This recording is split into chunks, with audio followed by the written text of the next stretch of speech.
Hello friends, welcome back to my channel SRK drama explain. Friends, ये video मैं लोगों के एंटरटेनमेंट के लिए बनाती हूँ, so please watch full, share, subscribe and like this video. So friends, ये ड्रामा बहुत ही ज़्यादा इंटरेस्टिंग और अमेजिंग है, इसे देखना मत भूलिएगा। जिसमें दिखाया जाता है हमारी मेन लीड, जिसका नाम रंपा रहता है, वो अपनी डैड की कंपनी में अपनी डैड की जगह पर एग्जीक्यूटिव प्रोड्यूसर बनकर आती है फिल्म के लिए। यहाँ पर हर कोई उससे बहुत ज़्यादा डरता है क्योंकि वो मिजाज की बहुत ज़्यादा सख्त रहती है। यहाँ पर जो हमारी रंपा रहती है, उसके नाम की मीनिंग तो एंजल रहता है, लेकिन हर कोई उसकी रूडनेस की वजह से उसे डेवल बुलाते हैं। क्योंकि जो रंपा रहती है वो काम को लेकर बहुत ज़्यादा पॉसेसिव रहती है, लेकिन जब अगर वो देखती है कि काम में कोई फॉल्ट है तो वो अपने आप को रोक नहीं पाती है और बहुत ही ज़्यादा चिल्लाती है उन लोग पर। यहाँ तक कि कभी कभी वो गुस्से में उन लोगों को हिट भी कर देती है। अब जिसकी इतनी क्रूड बॉस हो तो उसका क्या हाल होगा, ये देखने के लिए ड्रामे को पूरा एंड तक ज़रूर देखें। जैसा कि हमने प्रीवियस पार्ट में देखा था, जब योथा सो रहा होता है तो रंपा किस कर लेती है और उसके उठने पर उसे बहाना बनाती रहती है, जिस पर योथा भी उसे किस कर लेता है। और यहाँ पर वो बता देता है कि वो एक गे नहीं है, लेकिन जो रंपा रहती है उसे तो बिलीव नहीं होता और उसे थप्पड़ जड़ देती है और कहती है तुम्हारी हिम्मत कैसे हुई मुझे किस किया। यहाँ पर योथा आर्ग्यूमेंट करता है, तुम मुझे किस कर सकती हो तो मैं तुम्हें क्यों नहीं किस कर सकता हूँ। रंपा बोलती है कि मैं तुम्हारी बॉस हूँ, इस वजह से मैं जो चाहती हूँ तुम्हारे साथ कर सकती हूँ, लेकिन तुम्हारी इतनी हिम्मत तुम मुझे किस करोगे। याद रखना, अगर दोबारा ऐसा करने की हिम्मत भी की ना तो मुंह तोड़ दूंगी। और ऐसा कहते हुए वो कमरे में चली जाती है, लेकिन जब कमरे में जाती है तो उसकी सिट्टी पिट्टी गुल रहती है। उसे तो कुछ बिलीव नहीं होता है कि उसने क्या किया। क्या सच में योथा एक गे नहीं है, वो एक लड़का है। इधर दिखाया जाता है सीन चाय का, जहाँ पर वो पूछता है रंपा की आंट से कि वो कहाँ जा रही है, लेकिन जो आंट रहती है वो चाय को नहीं बताती है, बस इतना कहती है कि मुझे कुछ इंपॉर्टेंट काम है जिसकी वजह से मुझे अभी जाना पड़ेगा। तभी वहाँ पर बबीता आती है और बबीता को देखते हुए रंपा की आंट वहाँ से निकल लेती है। दा और बबीता को दिखाया जाता है जो कि बहुत ज़्यादा खुश रहती हैं। चाय रीज़न पूछता है, जहाँ पर दा बोलती है कुछ मत पूछिए डैड, बहुत ही ज़्यादा आज का दिन बहुत ही मेरा अच्छा गया क्योंकि मुझे साइमन के साथ जो टाइम स्पेंड करने का मौका मिला।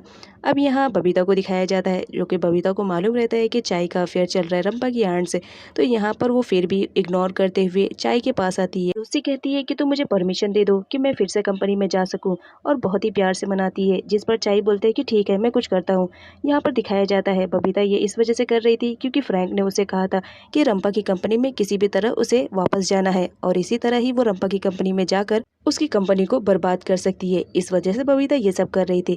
यहाँ पर रंपा को दिखाया जाता है जो योथा की किस को भुला नहीं पा रही थी, उसे बार बार वही सारे सीन रिपीट हो रहे थे, इस वजह से वो रात भर सो नहीं पा रही थी। यहाँ पर यही हाल हमारे योथा के भी रहता है, उसे भी कुछ नींद नहीं आ रही थी क्योंकि वो भी रंपा के ही बारे में सोचता रहता है जब उसने किस किया था। अब यहाँ पर दोनों का बुरा हाल रहता है और इसी वजह से दोनों रात भर सोते नहीं है।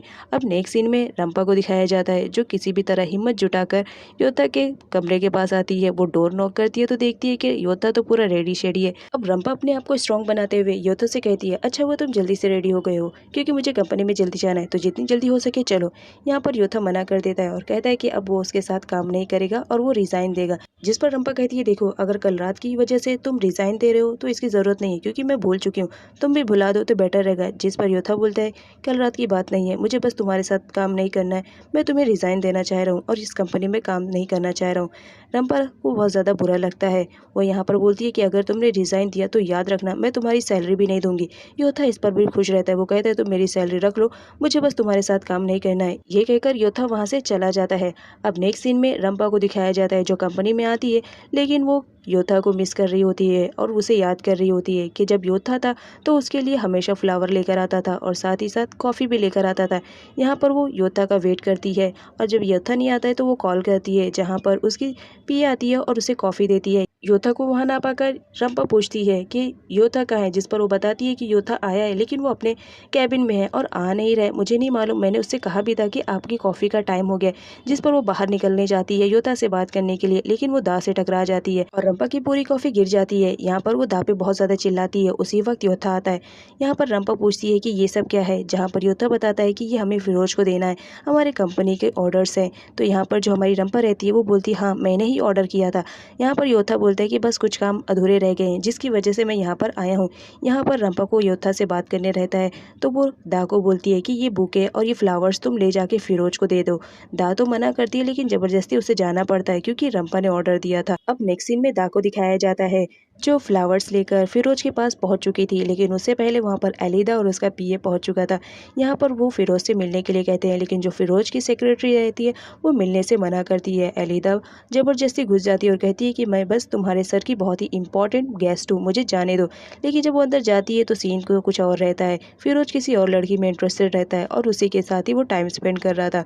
अलीदा वहाँ पर जाती है तो वो लड़की चली जाती है। अलीदा यहाँ पर अपनी ब्यूटनेस का इस्तेमाल करते हुए फिरोज को अपनी तरफ अट्रैक्ट करने की कोशिश करती है, लेकिन फिरोज तो अलीदा से बोर हो चुका था। वो कहता है तुम यहाँ से चले जाओ क्योंकि मुझे अब तुम्हारी ज़रूरत नहीं है। जिस पर अलीदा बोलती है तुम ऐसा नहीं कर सकते हो, तुमने मुझे कहा था कि तुम मुझे फिल्म ऑफर करोगे। और ये सब कहते हुए वहाँ पर दा सुन रही होती है। यहाँ पर जो फिरोज रहता है वो गुस्सा करता है अलीदा पे कि तुम्हारी जैसी लड़कियाँ मेरे यहाँ पर आती जाती रहती है, तुम यहाँ से चले जाओ, और उसे जिल्लत भरी बेइज्जती देकर वहाँ से भगा देता है।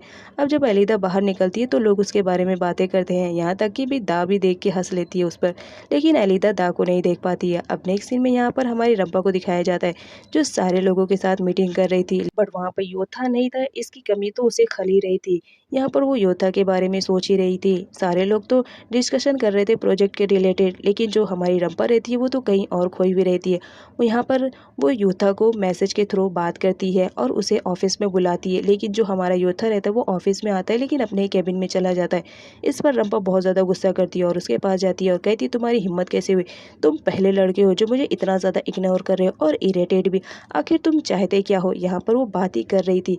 यहाँ पर जो योद्धा रहता है वो बोलता है कि मैं जो चाह रहा हूँ वो तुम्हें मालूम है, तुम जानती हो, फिर भी अपने आप को एक्सेप्ट नहीं कर पा रही हो।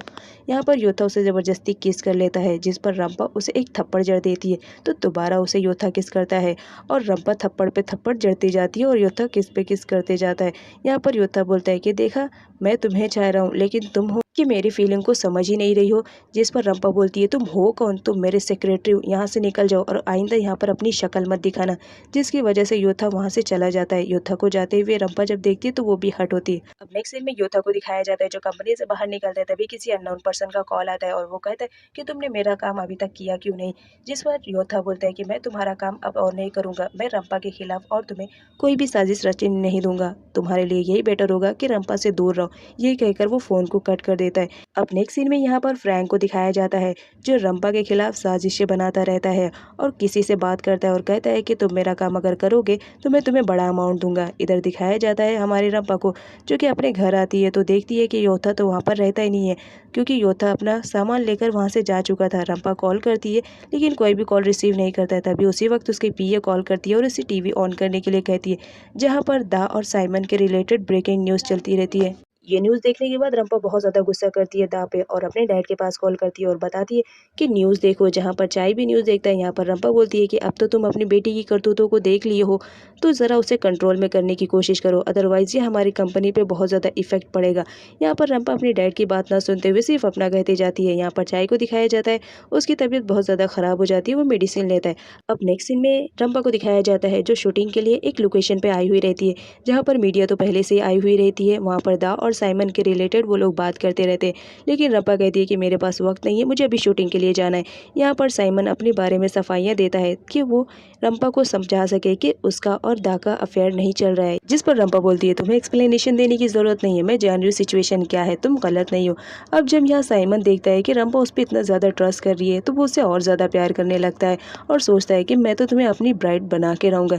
इधर दा को दिखाया जाता है जो अपने मोम के कहने पर वहाँ पर जा चुकी थी जहाँ पर शूटिंग हो रही थी। यहाँ पर जब मीडिया वालों को देखती है तो वो पर्सनली आकर साइमन और अपने बारे में बात आती है। यहाँ पर जो रंपा की पीए रहती है वो दा को ऐसा करने से मना करती है क्योंकि ऐसा करने से उसके बिजनेस पर भी इफेक्ट पड़ सकता था। यहाँ पर वो दा को ले जाती है और कहती है कि अगर रंपा को मालूम पड़ा तुमने ऐसा ऐसा मीडिया के सामने कहा तो वो तो तुम्हें छोड़ेगी नहीं। जिस पर दा बोलती है देखो अभी तुम मत कहना, मैं तो बस ऐसा ही कर रही थी। यहाँ पर हमारे साइमन को दिखाया जाता है जो कि अपने स्टंट सीन के लिए बहुत ज़्यादा एक्साइटेड था और उसकी प्रैक्टिस कर रहा था। तभी वहाँ पर पीए आती है और उसे कहती है कि स्टंट सीन रेडी हो गया है, आप चलिए। अब नेक्स्ट सीन में अलीदा को दिखाया जाता है। अलीदा उस मूवी की हीरोइन रहती है तो यहाँ पर उसका मेकओवर चलता रहता है, वो अपना मेकअप करवाती रहती है। तभी एंट्री होती है दा की जो उसे टीज करने लगती है और कहती है तुम कितना भी मेकअप कर लो रहोगी तो बुद्धू ही, और लुक तुम्हारा तो एकदम डल ही है, तुम्हें मेकअप कितना भी करवा दिया जाए तुम तो लगोगी डंकी ही। यहाँ पर अलीदा जब अपने बारे में ऐसा सुनती है तो उस पर चिल्लाने लगती है, जिस पर दा बोलती है ज़्यादा चिल्लाओ मत, कल की वीडियो मेरे पास है जब तुम फिरोज के यहाँ पर गई थी, अब जब अलीदा ये सुनती है तो शॉक्ड में रहती है कि इसे कैसे मालूम पड़ा कि मैं कल फिरोज के साथ गई थी। अब दा यहाँ पर अलीदा से कहती है, अगर मेरे साइमन के साथ ज़्यादा चिपकने की कोशिश करोगी तो ये वीडियो मैं वायरल कर दूंगी। जिस पर अलीदा गुस्से में आ जाती है और उससे फाइट करने लगती है। यहाँ पर उसका जो पीए रहता है वो उसे काम डाउन कराता है। तभी उसे कॉल आता है और वो कॉल रिसीव करने के लिए चला जाता है। अब नेक्स्ट सीन में साइमन को दिखाया जाता है, जहाँ पर जो डायरेक्टर रहता है वो साइमन को स्टंट सीन समझा रहा था, लेकिन साइमन बोलता है तुम्हें समझाने की ज़रूरत नहीं है, मैं इतना बड़ा एक्टर हूँ, मुझे ये सब करना आता है। यहाँ पर अलीदा की पीओ को दिखाया जाता है जो किसी से बात करता है और कहता है सर मैंने आपका काम कर दिया है, और वो खुश होते रहते हैं। तभी एक एम्प्लॉय के थ्रू मालूम पड़ता है कि जिस गाड़ी से साइमन स्टंट करने वाला है उस गाड़ी में तो अलीदा बैठेगी। ये बात सुनते वो बहुत ज़्यादा शॉक्ड में हो जाता है और शूटिंग की तरफ दौड़ता है। यहाँ पर दिखाया जाता है अलीदा और साइमन की शूटिंग होती रहती है। साइमन अपना 100 देने की कोशिश करता है और साथ ही साथ अलीदा भी अपना 100% देने की कोशिश करती है, लेकिन साइमन यहाँ पर ब्रेक लगाता है, लेकिन ब्रेक जो रहता है वो फेल हो चुका था और साइमन का ब्रेक लग नहीं पाता है, जिसकी वजह से गाड़ी का एक्सीडेंट हो जाता है। और शूटिंग पे जितने भी लोग रहते हैं सब शॉक्ड में हो जाते हैं कि गाड़ी का ब्रेक कैसे फेल हो गया। तो नेक्स्ट पार्ट में ये देखना बहुत ज़्यादा इंपॉर्टेंट रहेगा कि गाड़ी का ब्रेक किसने फेल किया था।